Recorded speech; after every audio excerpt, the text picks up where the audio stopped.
Rahmatullo Abdullayev 7 سال اینجانی با فروش اکسپونات‌های تاریخی مشغول است و میگوید که این گونه اکسپونات‌های تاریخی را از ساکنان خریداری میکند و آن را تعمیر کرده به فروش میگذارد. از سمه اکسپونات قدیمی او این سماور است که سال 1870 ساخته شده است. 7 سال باز این کار که من مشغول. خودم رو میبینم همین جوه میگیریم. جایی که کم بودیش باشد ما چاق میکنیم. میفروشیم. چه ترکون آشخانه میگیرن، چاخانه میگیرن. خیلی خانه شما میگیرن. مذاکره میکنم که رزمی روز دکار، 30 تایی دکار، 50 تایی دکار بوده. هر خرج من یکمش 1879. سالش کنه. این های منو 1970 1960. فکری با چنین کار مشغول شدن به او تصادفاً آمده است. یکی از چیزهای تاریخی این سماور می باشد.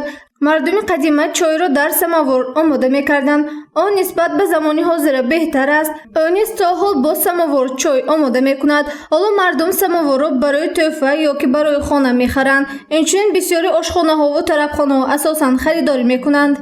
حاضر جوانان بسیارتر بسیار. جوانان ها دانگستان بمیرن. همونجور کوه میگن برای پدر میگن.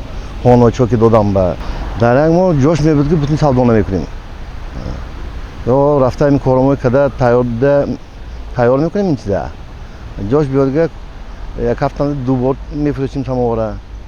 رحمتالله عبداللهیف میگوید که ارزش سماور از 500 تا 3000 سومانی را تشکیل میدهد.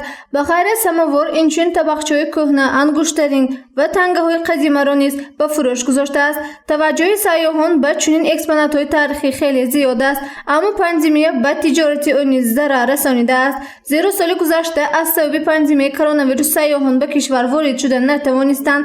از این سبب فروش آن کم گردید. یک سماور از زبان روسی میگه خودم هم کدگی و میگه سالش معلوم نیست کدام سال بود میگه راستی نمیشه فقط تعمیر میکنن و علاقه‌اش ناو که میتیان کامبوزی و پوچکش که پوچکش پایک که میتیان. حالا جوانان نسبت به کلانسالان به چیزهای تاریخی و قدیمی توجه بیشتر ظاهر میکنند. گزارش مهرانگیز عبداحد و نسیم رحیموف برای برنامه اطلاعاتی خبر.